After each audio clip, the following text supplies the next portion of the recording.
प्रायोजक पुष्कराज रागी डिलाइट्स, महाराष्ट्राचं लाडकं आणि नंबर 1 नाचणी सत्व।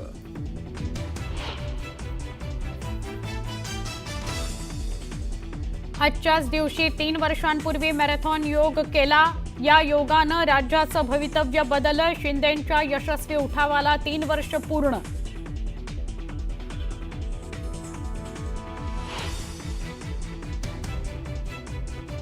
शिवसेना कौन सी असली है इसका परिचय सबको करा दिया है। ऐसे श्री एकनाथ शिंदे जी।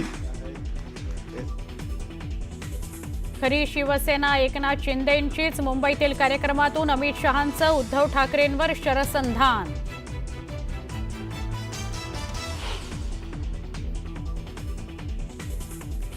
परिस्थितीत आळंदीत कत्तलखाना सुरू करता येणार नाही। कत्तलखाने बंद करण्याचे आदेश दिले आहेत। मुख्यमंत्री देवेंद्र फडणवीस यांची माहिती।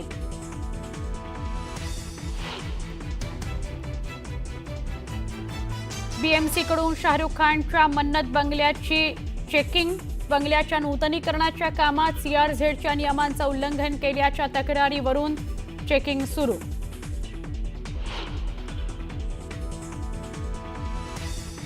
संभाजीनगरातील मुकुंदवाडीत अवैध दुकानांवर पालिकेचा हातोडा। नोटीस न देता कारवाई केल्याचा दुकानदारांचा आरोप। दुकानदार आक्रमक।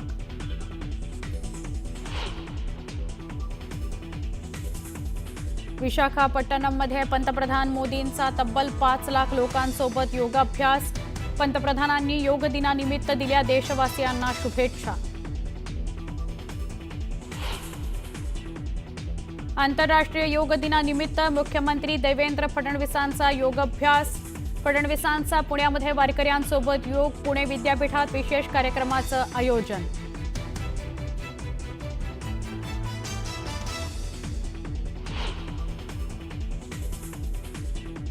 संत ज्ञानेश्वर आणि संत तुकाराम महाराजांच्या पालख्यांचा पुण्यामध्ये मुक्काम। पुण्यनगरी गेली भक्तिरंगात न्हाऊन।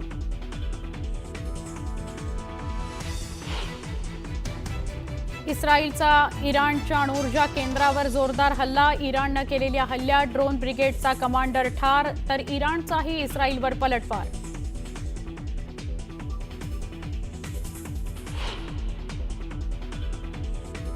ट्रम्प आणि पाकचे आर्मी चीफ आसिम मुनीरच्या भेटीवरून इराणमध्ये नाराजी। तिसऱ्या देशाची मध्यस्थी खपवून घेणार नाही, इराणचा पाकला इशारा।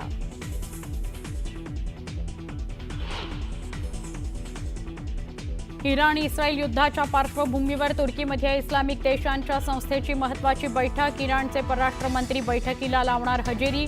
पाकसह 57 मुस्लिम देशही बैठकीत सहभागी होणार।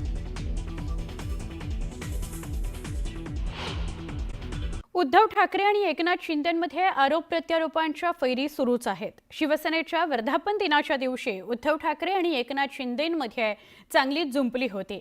गद्दारांनो, हिम्मत असेल तर अंगावर या, कम ऑन किल मी असं आव्हान उद्धव ठाकरे यांनी आपल्या भाषणातून दिलं। त्यावरून ठाकरेंना सत्ताधाऱ्यांकडून प्रत्युत्तरही देण्यात आलं। आता मुख्यमंत्र्यांच्या पत्नी अमृता फडणवीस यांनीही भाष्य केलंय। योग दिनाचा संदर्भ देत अमृता फडणवीस यांनी शांततेचं आवाहन केलंय। कोणी आपल्याला मारेल असा विचार करण्याची गरज नाही। आपला देश शांतताप्रिय देश आहे आणि शांतिप्रिय पक्ष राज्यात सत्तेत आहे, असा मिश्किल टोला अमृता फडणवीस यांनी विरोधकांना लगावला। आम्ही या गद्दारांच्या समोर उभा आहे आणि सांगतोय त्यांना आम्ही कम ऑन किल मी असेल हिम्मत तर या अंगावर। फक्त अंगावर येणार असाल तर एक गोष्ट नक्की करा। अमिताभ बच्चनचा तो पिक्चर होता ना, अँब्युलन्स घेऊन यायचा, तसा अंगावर माझ्या येणार असेल तर अँब्युलन्स घेऊन यायची। कारण येताना सरळ याल, जाताना आडवे होऊन जाल। म्हटलेलं आहे की जो शिवसेनेला संपवायचा प्रयत्न करेल त्याला आम्ही कसलाही विचार करायचा काय म्हणले? आज आंतरराष्ट्रीय योग दिन आहे आणि योग काय सांगतं? योग आहे शांतीचं प्रतीक। प्रत्येक माणूस किंवा प्रत्येक ऑर्गनायझेशन एक्झिस्ट करणारच आणि आपल्याला असा विचार करायची गरज नाही आहे की आपल्याला कोणी मारेल किल करेल। हा शांतिप्रिय देश आहे, शांतिप्रिय पार्टी आहे पॉवरमध्ये महाराष्ट्रात, तर सगळे को एक्झिस्ट करतील लोकांच्या भल्यासाठी। उपमुख्यमंत्री एकनाथ शिंदे यांनी योग दिन कार्यक्रमामध्ये सहभाग घेतला. याच आपण केलेल्या यशस्वी उठावाला याच दिवशी 3 वर्ष पूर्ण झाली आहे त्याची आठवण शिंदेंनी करून दिली. आज त्याच दिवशी आम्ही असा योगा केला जो खरं तर मॅरेथॉन योगा होता, मात्र त्याने राज्याचं भवितव्यच बदलून गेलं. या एका उठावामुळे राज्यातील जनतेचं भवितव्य बदललं असं शिंदे म्हणाले.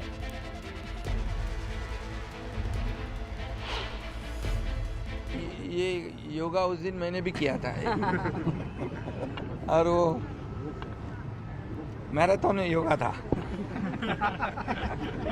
और इसलिए वो उस वक्त हमने ये जो परिवर्तन लाया है देश राज्य में और आज जो मोदी जी के सपोर्ट से, अमित भाई के सपोर्ट से इस राज्य और केंद्र सरकार मिलकर हम डेवलपमेंट कर रहे हैं. आज आप ये जो मरीन ड्राइव देख रहे हैं, पहले यहाँ पर ऐसी व्यवस्था नहीं थी और मरीन ड्राइव देखिए, कोस्टल रोड देखिए, अटल सेतु देखिए, मुंबई का विकास देखिए, जो भी है ये डेवलपमेंट पिछले 3 सालों से हो रही है. और इसलिए वो 21 तारीख वाला दिन महाराष्ट्र के लिए बहुत बड़ा भाग्यशाली रहा है डेवलपमेंट के एंगल से हम देखें तो. और हमारा एजेंडा क्या है? Development development development. आजच्या दिवशीच शिंदे साहेबांनी उठाव केला आणि आज आपण पाहत आहे की महाराष्ट्रामध्ये कशा प्रकारे जेव्हा महायुतीचं सरकार आलं आणि ज्या प्रकारे कामं झाली, मला वाटत नाही की याच्या अगोदर कधी एवढी कामं जी आहे ती झाली होती. माननीय मुख्यमंत्री एकनाथजी शिंदे साहेब जेव्हा महाराष्ट्राचं नेतृत्व करत होते आणि आज ते उपमुख्यमंत्री म्हणून नेतृत्व करत आहेत. मला वाटतं गेले 3 वर्ष चांगलं काम सरकारकडून होतं आहे. आज देवेंद्र फडणवीसजी मुख्यमंत्री आहेत, त्यांच्या माध्यमाने त्यांच्या नेतृत्वाखाली कामं जी आहेत आज या महाराष्ट्रामध्ये सुरू आहेत आणि महाराष्ट्र आज पुढे जातो आहे, वेगाने पुढे जातो आहे. ज्यासाठी हा उठाव केला होता, आज का उठाव केला हे लोकांना पण कळतं आहे की जे इन्फ्रास्ट्रक्चर्स आपण पाहत आहे ते मुंबईमध्ये कशा प्रकारे ज्या इन्फ्रास्ट्रक्चरची डेव्हलपमेंट होते, कशा प्रकारे पॉलिसीज डिसिजन घेतले जातात, कशा प्रकारे तळागाळातील घटकाला न्याय देण्याचं काम करतो आहे. वेगवेगळे अमेंडमेंट्स केले जात आहेत, वेगवेगळे स्कीम्स आणल्या जात आहेत, पॉलिसीज आणल्या जातात. मला वाटतं खूप महत्त्वाचं आहे की ज्याच्यासाठी हा उठाव केला होता तो आज लोकांनी देखील ते स्वीकारलं. विधानसभेमध्ये लँडस्लाईड विक्ट्री लोकांनी दिली आणि आता पुढे महानगरपालिका, नगरपालिका, जिल्हा परिषदमध्ये देखील तेच रिपीट होईल. मनसेच्या केंद्रीय समितीची आज पुन्हा बैठक होती आहे. मनसेच्या कामकाजाबाबत या बैठकीत आढावा घेतला जाईल अशी माहिती मिळते. बैठकीमध्ये विभागनिहाय कामकाजावर चर्चा होणार आहे. महत्त्वाची बातमी आहे, मनसे गेले काही दिवस ॲक्शन मोडवर आलेली बघायला मिळते आहे. मनसेच्या मागच्या आठवड्यातही वीकेंडला बैठकांवर बैठका सुरू होत्या आणि आजही आपण बघतोय मनसेची महत्त्वाची पुन्हा एक बैठक आहे. विभागनिहाय कामकाजावर या बैठकीत चर्चा होणार आहे.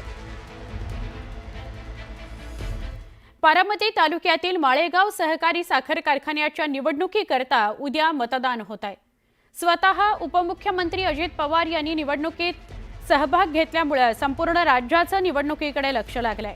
अजित पवारांच्या विरोधात भाजपच्या चंद्रराव तावरे आणि रंजन कुमार तावरे यांनी सहकार बचाव पॅनल उभा केलाय, तर शरद पवारांच्या पक्षाकडून बळीराजा सहकार बचाव पॅनलच्या माध्यमातून 20 उमेदवार उभे करण्यात आले. सगळ्यांकडूनच जोरदार प्रचार करण्यात आला. अशातच सगळ्यांकडून विजयाचा दावाही केला जातोय. त्यामुळे या निवडणुकीत कोण बाजी मारणार याकडे सगळ्यांचं लक्ष आहे.